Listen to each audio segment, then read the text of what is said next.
할렐루야. 알기 쉬운 조직현의 저자 김연한 목사입니다. 오늘은 구원론 12번째 시간으로 거룩한 성화일을 위하여라는 제목을 갖고 여러분과 함께 은혜를 나눠보고자 합니다. 양자가 거룩한 성화를 이루기 위해서는 하나님의 자녀로서 항상 하나님의 말씀을 통하여 진리를 알고 양자로서의 언행이 거룩하지 못하면은 성화될 수 없다는 사실을 하나님의 명령으로 알고 준행하려는 믿음의 의지로 자신을 다스릴 줄 알아야 거룩한 성화의 길을 갈 수 있습니다. 여호수아기 1장 8절 이 율법책을 떠나지 말게 하며 주야로 그것을 묵상하며 그 가운데 기록한 대로 자치게 행하라. 그리하면 내 길이 평탄하게 될 것이라. 내가 형통하리라. 요한계시록 2장 7절 귀 있는 자는 성령이 교회들이 가시는 말씀을 들을지어다. 이 길은 그의 길은 내가 하나님의 낙원에 있는 생명나무의 과실을 주어 먹게 하리라. 하나님은 양자들을 예비해 놓은 곳으로 인도하시기 위하여 말씀을 보고 듣고 깨닫게 하시고 성령께서는 우리들의 몸을 성전 삼고 내주하시어 양자들의 성화를 돕고 계신 하나님이신 줄 믿으시기 바랍니다. 고린도전서 3장 15절 16절 너희 몸이 하나님의 성전인 것과 하나님의 성령이 너희 안에 거하시는 것을 너희가 알지 못하느냐? 누구든지 하나님의 성전을 더럽히는 자면 하나님이 그 사람을 멸하시리라. 하나님의 성전은 거룩하니 너희도 거룩하라.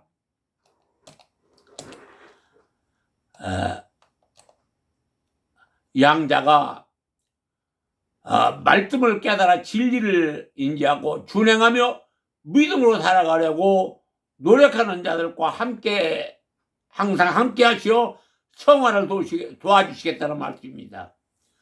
그러므로 하나님의 양자가 되었으면 옛사람을 벗어버리고 하나님의 양자로 살기 위하여 스스로 노력하고 믿음의 결국을 소망하는 사람이 영화될 수 있다는 논리입니다.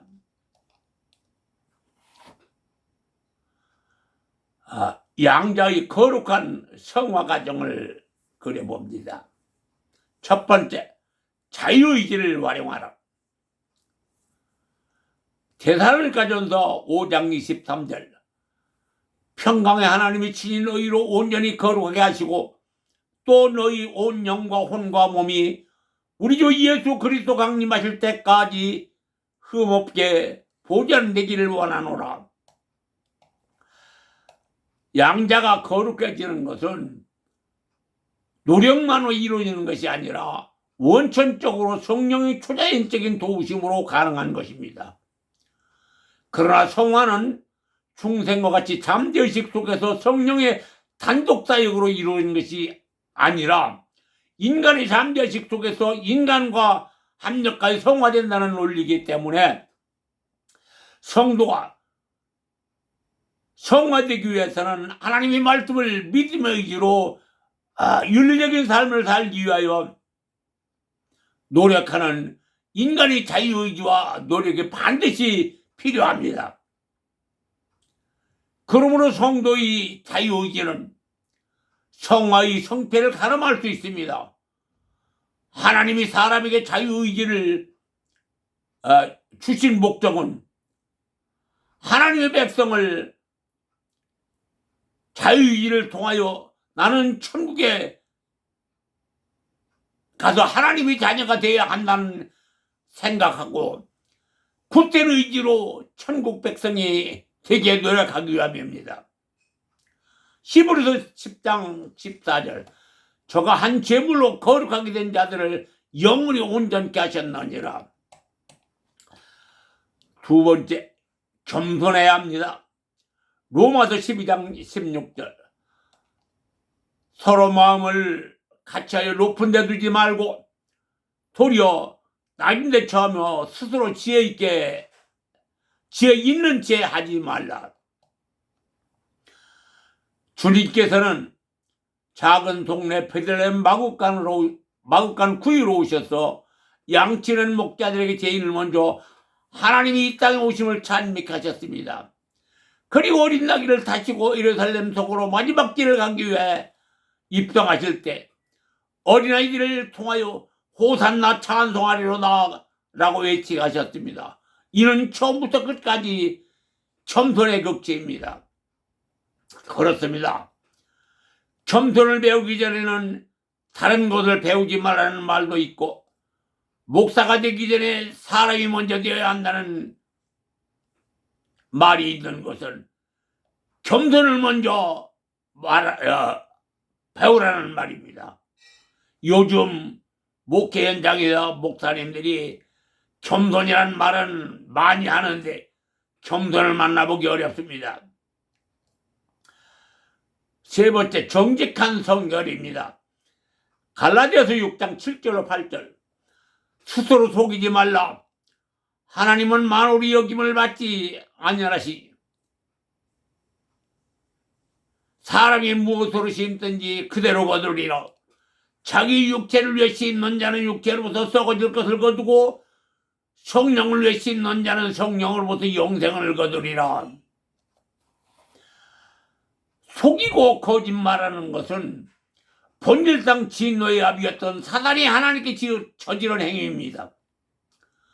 그러므로 성령이 내주하시는 하나님의 자녀들은 거짓을 버리고 정직과 성실한 생활로 하나님을 바라보는 성결의 삶을 살아야 합니다. 정직한 성결은 하나님 혼자서 이루어주시는 것이 아닙니다.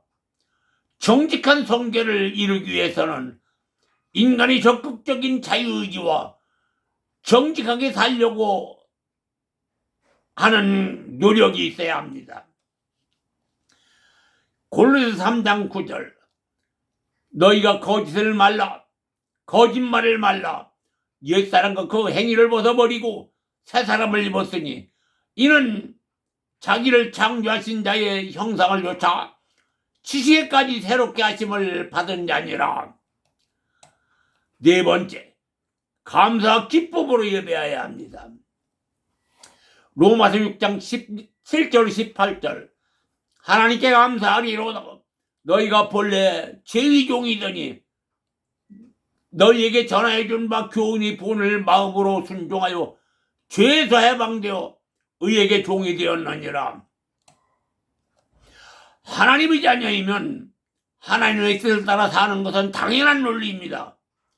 모든 죄에서 해방시켜준 은혜에 감사하는 마음과 참 자유자로서의 기쁨은 성도가 누려야 할 기본 자세입니다.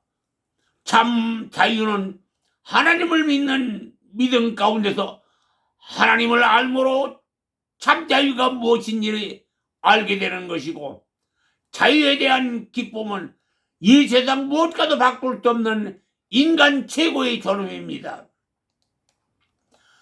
성화의 내용은 죄에 오염됐던 모든 올무를 벗어버리고 해방되는 것이며, 잃어버렸던 하나님의 형상, 즉 지정의의 점진적으로 회복되는 것이며, 이제 그리스도의 모습을 닮아가는 과정입니다. 그러므로 하나님께 감사하는 삶은 언행에서 예수 그리스도의 향기를 풍기는 삶입니다. 에베소 4장 24절. 하나님을 따라 의와 진리 거룩함으로 지으심을 받은 새 사람을 입어라. 하나님을 아는 지식은 하나님을 아는 지식이 있어야 진정으로 마음속 깊이 하나님께 감사할 줄 아는 삶을 자기 자신을 발전시키는 토대가 되고 성화의 자산이 되는 줄 믿으시기 바랍니다. 목회 현장을 보면 하나님을 아는 지식을 가르치기보다 먼저 감사를 종용하다 보니 성도들이 시험에 들게 되고 중도에 탈락하는 자들이 생기고 기복재앙에 빠지게 된다는 논리입니다. 요한복음 17장 3절. 영생은 참 유일하신 하나님과 그 보내신 자 예수 그리스도를 아는 것이니라 그랬습니다. 그 다음, 성화의 소극적인 면과 적극적인 면을 알아봅니다.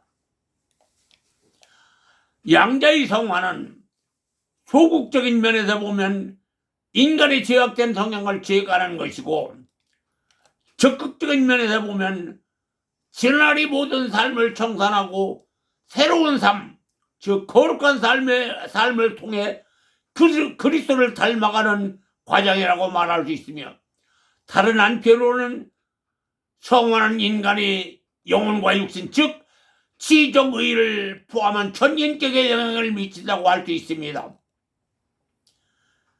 그렇다면 우리는 여기서 성화의 소극적인 면과 소극적인 면, 즉 인간의 죄악된 성향을 어떻게 제거할 수 있는가, 또 적극적인 면으로 우리가 어떻게 그리스도를 닮아가는 삶으로 변화할 수 있는가, 전인격에 어떤 영향을 미치는가를 알아보도록 하겠습니다. 첫째, 성화의 소극적인 면, 즉 악을 제거하는 것입니다. 로마서 6장 6절, 우리가 알거니와 우리 옛사람이 예수와 함께 십자가에 못 박힌 것은 죄의 몸에 멸하여 다시는 우리가 죄에게 종노릇하지 아니함이라. 예수와 함께 십자가에 못 박았다는 것은 아담 안에 있던 우리 자아를 깨뜨려 버렸다는 것이며, 이것을 다시 말하면 죄와 죽음의 지배 아래 있던 옛사람에서의 지위자 아담으로부터 물려받은 유산인 옛사람의 본성을 제거한다는 논리입니다. 이는 에덴 동산에서 아담과 하와가 그냥 선악과를 먹고 죄를 지은 것이 아니라 그들이 선악과를 먹음으로 지정의가 모두 타락했기 때문입니다. 그러므로 성화는 타락했던 우리 몸의 지정의가 모두 타락하기 전의 모습으로 회복되기 위한 노력입니다. 갈라디아서 2장 20절, 내가 그리스도와 함께 십자가에 못 박혔나니 그런즉 이제는 내가 산 것이 아니요 내 안에 그리스도께서 사시는 것이라. 이에 내가 육체 가운데 사는 것은 나를 살아가서 나를 위하여 자기 몸을 버리신 하나님의 아들을 믿는 믿음 안에 사는 것이니라. 성화의 소극적인 면은 예수 그리스도가 십자가에 못 박히심으로 율법의 요구를 성취하셨을 뿐만 아니라 율법으로부터 자유케 되신 그리스도와 연합됨으로 율법에 대해 죽고 의와 진리와 영원한 생명 가운데 거하게 되는 삶을 성도들이 누릴 수 있게 된다는 논리입니다. 두 번째, 성화의 적극적인 면, 즉 예수 그리스도를 닮아가는 모습입니다. 로마서 6장 11절, 너희 자신을 죄에 대하여는 죽은 자요 그리스도 예수 안에서 하나님께 대하여 산 자니라. 성화의 적극적인 면은 예수가 죽으시고 하나님에 대하여 살으심은 아담, 즉 인간의 삶과 삶의 방향 전환을 말하는 것입니다. 인간이 죄의 관계를 청산하고 하나님의 관계를 타락 이전의 아담 상태로 회복시키는 것이라는 논리입니다. 그러므로 이것은 사람의 지정의, 즉 하나님의 형상의 회복이라는 것이며, 막연하게 하나님을 믿고 주여져가 하는 양자가 아니라 하나님의 실체를 알고 믿는 믿음의 진리로 알 수가 있고 자유함이 있음을 말해주는 것입니다. 고린도전서 15장 45절, 기록된 바 첫사람 아담은 산 영이 되었다 함과 같이 마지막 아담은 살려주는 영이 되었나니, 하나님의 형상을 회복시키기 위하여 오신 예수 그리스도는 살려주시는 영으로 오셨으므로 예수 그리스도를 믿음으로 의지하는 것만이 첫 번째 아담의 형상으로 완전한 성화를 이룰 수 있는 길이고, 또한 성화의 적극적인 면은 타락 이전에 지혜롭고 명철했던 아담의 완전한 모습으로 회귀하는 완전한 성화가 된다는 논리입니다. 세 번째, 성화가 전 인격에 미치는 영향. 로마서 6장 12절로 13절. 너희는 너희 죄로 너희 죽은 몸에 왕노하지 못하게 하여 몸의 사욕을 순종치 말고, 또한 너희 지체를 불의의 병기로 제해드리지 말고, 오직 저희 자신을 죽은 자 가운데서 다시 산 자같이 하나님께 드리며 너희 지체를 하나님께 의의 병기로 하나님께 드려라. 성화는 영혼과 육체 그리고 지정의를 포함한 우리의 삶의 전 인격에 영향을 미치게 되므로 이제는 언행의 모든 규범에 이르기까지 세상에 믿지 않는 사람들과는 차원이 높은 삶으로 옮겨가는 과정을 말하는 것입니다. 그러므로 성화는 단기간에 이룰 수 있는 과정이 아니며 오랜 기간 훈련이 필요한 줄 믿으시기 바랍니다. 데살로니가전서 5장 23절. 평강의 하나님이 친히 너희로 거룩하게 하시고 또 너희 영과 혼과 몸이 우리 주 예수 그리스도 강림하실 때 흠없이 보존되기를 원하노라. 네 번째, 성화가 가져오는 인격적 변화. 시편 51편 10절로 12절. 하나님이여 내 속에 정한 마음을 창조하시고 정직한 영을 새롭게 하옵소서. 나를 주 안에서 쫓아내지 마시며 주의 성질을 내게다 거두지 마옵소서. 주의 구원의 즐거움을 내게 회복시키시고 자원원의 심령을 주사 나를 붙드소서. 성화는 칭이나 양자같이 법적 지위 또는 외적 변화가 아니라 심령으로부터 시작되는 내적 변화를 의미합니다. 불안, 공포, 초조, 절망 등을 몰아내고 기쁨, 소망, 평강 등을 증진시키는 삶의 활력들을 불어넣어 현실적으로 삶의 변화를 가져온다는 원리입니다.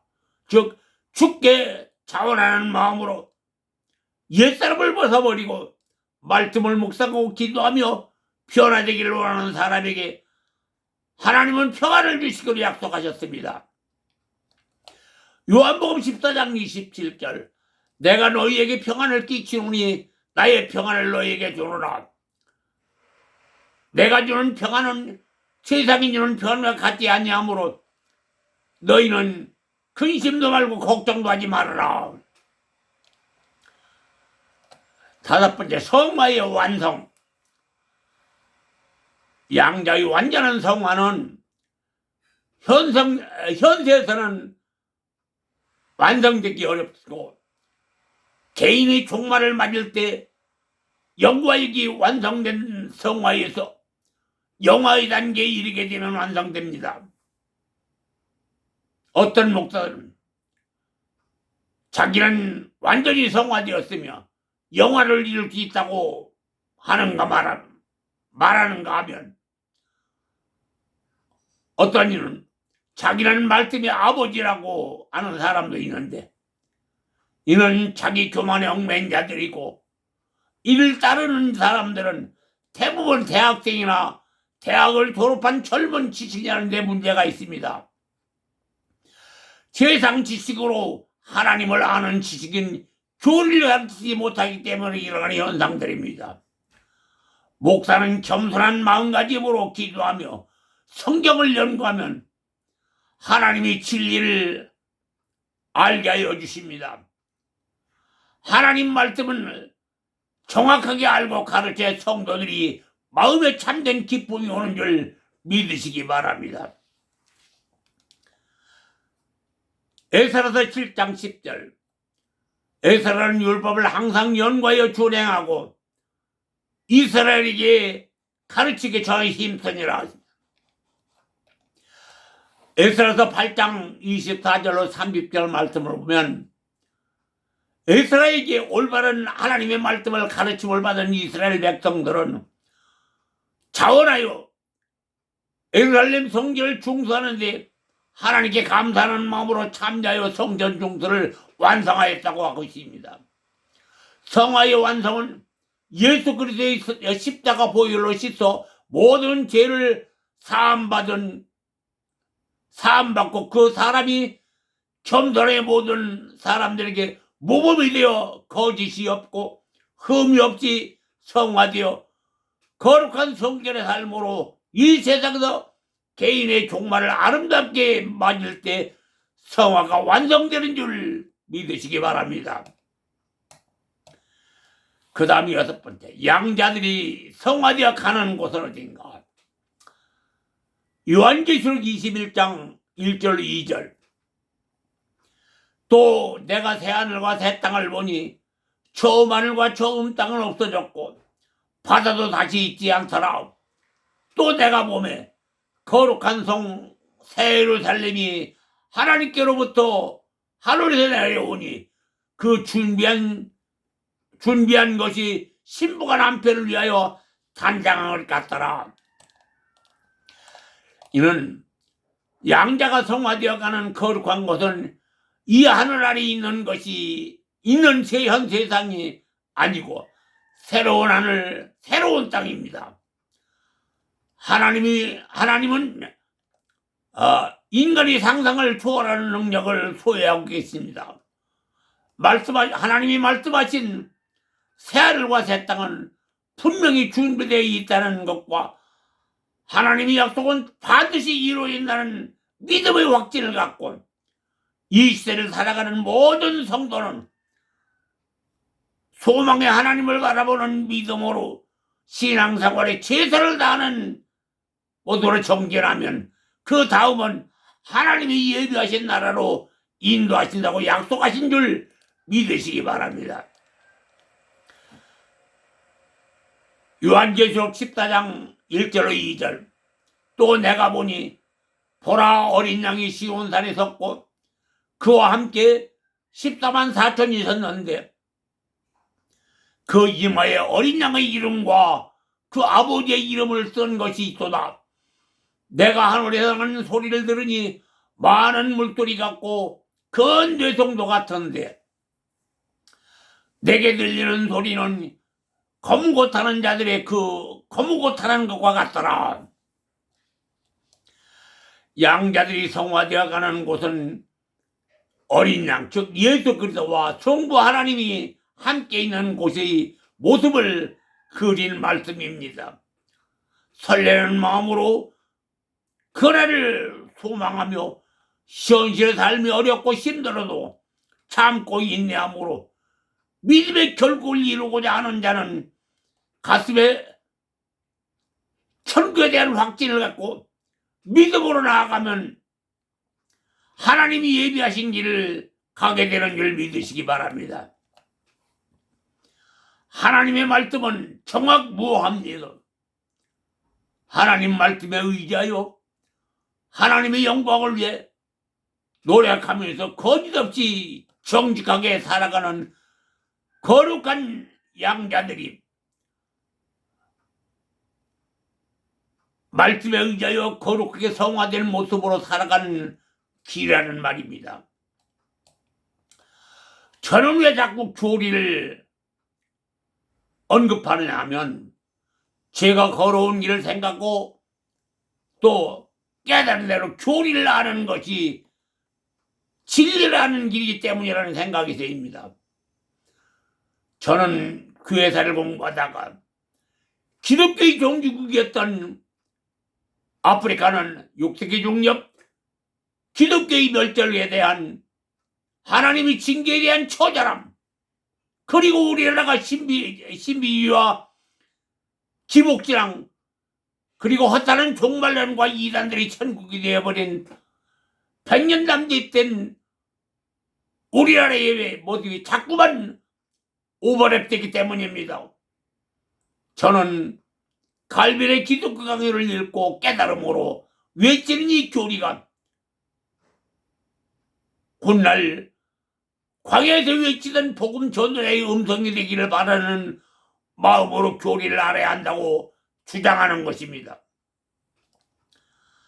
사랑하는 성도 여러분, 그리고 목회자 여러분, 지금까지 양자가 성화되는 내용을 많이 압축하였습니다만 비교적 소소한 게 정리하여 보았습니다. 예수만 믿으면 무조건 천국 가는 것이 아니라고 성경은 소상하게 가르쳐주고 있습니다. 성화의 길은 조금은 어렵고 힘들 때도 있을 수 있습니다. 그러나 거룩한 성화를 위하여 참고 인내하며 끝까지 말씀에 순종하여 스스로를 거룩하게 성화시켜야 믿음의 결국을 이룰 수 있다는 마음으로 여러분들이 모두 성화되고 거룩한 양자가 되기를 바라면서 예수님의 이름으로 축원해 드립니다. 아멘. 오늘은 여기까지만 하겠습니다. 지금까지 김윤환 목사였습니다.